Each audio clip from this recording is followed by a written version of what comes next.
friends, welcome back to the Intuitive Mother podcast. This is week 2 of our new name and week 2 of also having this podcast go live on a YouTube video. So I hope you're enjoying that little change and that no matter which is easier for you, that you're taking a moment for yourself each week, and I hope you're tuning in. This week, I wanted to chat with you about the question, how to be an intuitive mother.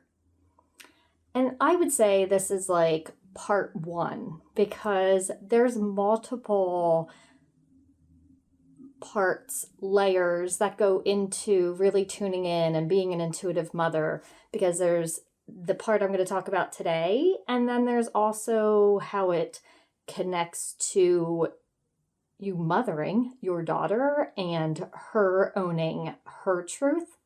But for today, I thought we would chat a little bit about you, because all of intuitive mothering is based on you, the mother, coming home to yourself, knowing yourself, honoring yourself as a woman first.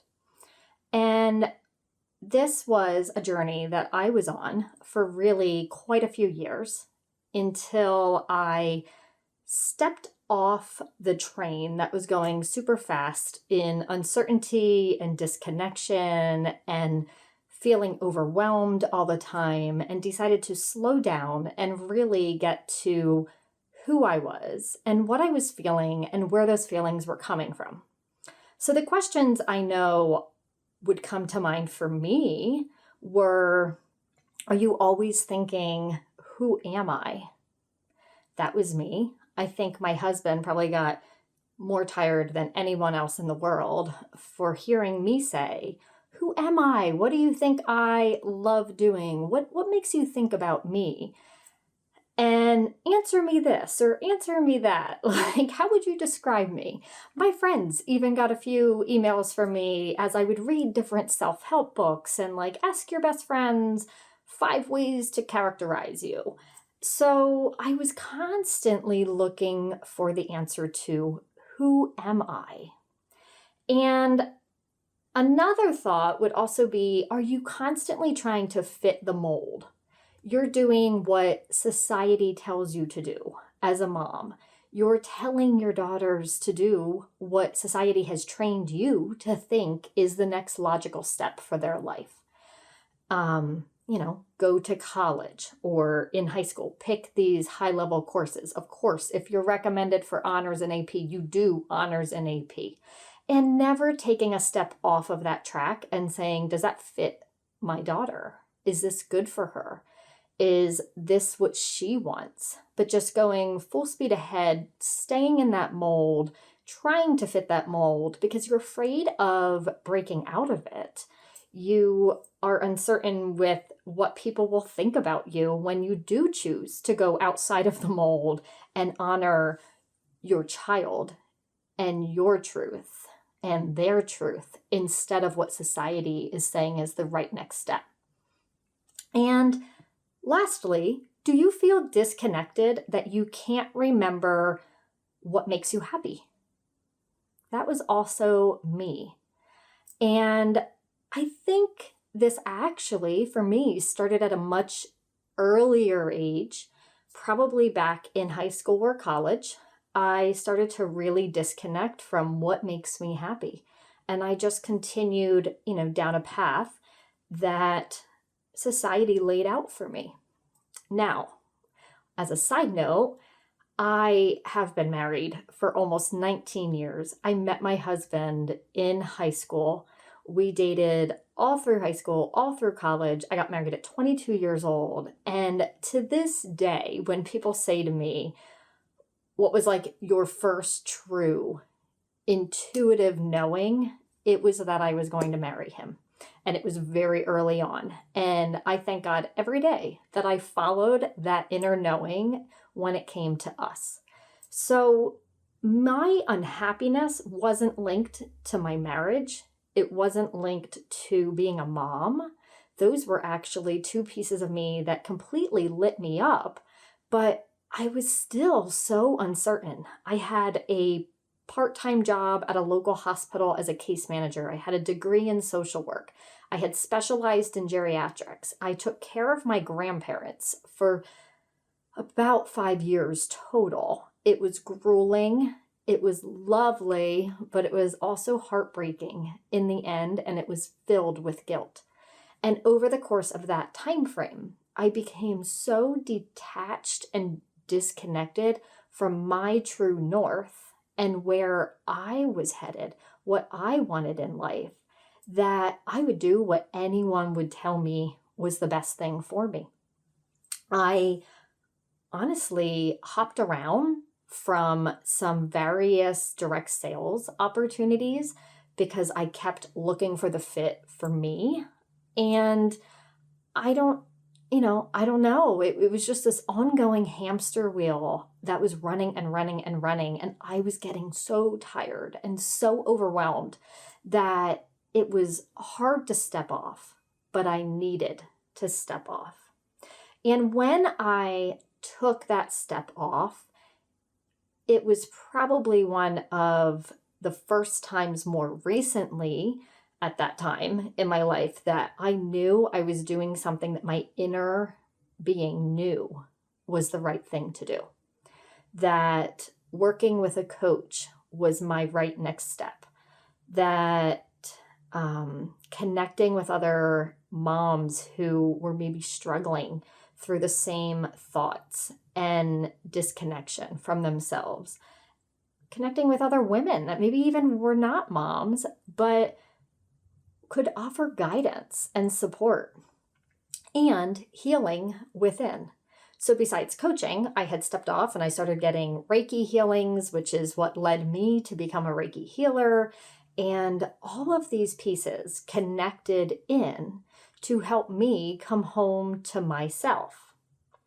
And now let me tell you why I believe it's so important and like the base of intuitive mothering to know yourself and be yourself is because without that strong foundation that you're operating from your inner knowing, your own intuition on your own life, how can you expect to guide your daughters down the same inner knowing path for their life? If you're not solid in who you are, if you're not happy with the choices that you made in the past or are currently making, and if you haven't taken the time to explore them and question why this feeling keeps coming back up for you, how can you expect to guide your daughters down a path to their home base? Their intuition is their home base. And I believe in my family, my daughters actually started showing me the pathway home to myself because it was through mothering them that I started to get more in touch with who I was, what I believed in, my values, my wishes for them, wishes for myself, and share them more vocally with them and share with them more about where I was and where I was coming from. That as I did that more and more, I started to explore more about myself, which then opened the doorway to their honesty about themselves, about things that were going on in their life or choices they needed to make that were really choices that needed to be made from the heart. But if you allow a school system or society in general or friends to place their ideas and thoughts and what's maybe right for them onto your child, it gets really confusing really fast in around middle school and high school, which was exactly what I felt I was faced with. I had our older daughter in turmoil over staying in athletics in high school. I had our younger daughter navigating bullying, mean girls, body image issues. There was anxiety thrown in amongst all three of us, actually. And it took our opening up together to really allow me to recognize where the healing needed to occur in my own life and how I was doing personally and also from an intuitive standpoint. How connected was I? It led me to a path of knowing that I wanted to be more connected and that connectedness to myself would lead them to connect to themselves. So if any of this sounds like you, I believe that there are a few steps that you can take that pop right to mind as I'm chatting with you today. And number one is to slow down and listen. And this was one of the very first things I started doing for myself. I just started taking longer, deeper breaths and slowing down before responding, before guilt tripping myself, before saying something that wasn't coming from a true inner knowing, but coming out of fear. And I believe that the slowing down and listening within was truly the base of what brought me home to myself and to starting to understand and hear myself more, and then be able to teach and guide my daughters to do the same. You know, they always say, like, listen to your own gut reaction, your own inner knowing, or mother's intuition. And I think we tend to do that a lot when our kids are really tiny. We go with the flow of that because it's, at least I remember from when my kids were little, it was like being pushed, you know, you have mother's intuition, use it. I had a nurse once tell me that I should have listened to my gut feeling that my daughter was ill and not listen to my husband and my mother. So I think we talk a lot more about following your inner knowing and your intuition and your gut responses when we're young. I think we've listened to it a lot more when we are younger moms. And by younger moms, I just mean our kids are maybe under 4 years old. And then as we start to integrate into an older stage of mothering where our kids are now in school and there's the outside influences of teachers and kids at school making an impact on our children, and also those kids' parents and coaches and dance teachers or whatnot, we start to lose our connection to our own inner knowing and what we would want for ourselves and our children. And we go full speed ahead doing what everyone else tells us is best. You have to sign them up for this many sports. You have to get into dance class at the age of 4 if you want her to be a dancer when she's 14. You have to X, Y, Z. That list goes on and on and on. And if you don't slow down and really listen to yourself and your daughters, who are probably saying to you in some way or another, maybe it's a meltdown when they can't handle another activity. Maybe it's crying or fear for a test because they're in some class that's maybe a little faster paced than what they would feel happy in. And those moments start to bring us back to like, this might just be too much. And if we had listened to ourselves, if we had slowed down and listened to ourselves and come home to that early on, we may have been able to bypass some of those breakdowns over classes or friends or activities that we were getting our children involved in.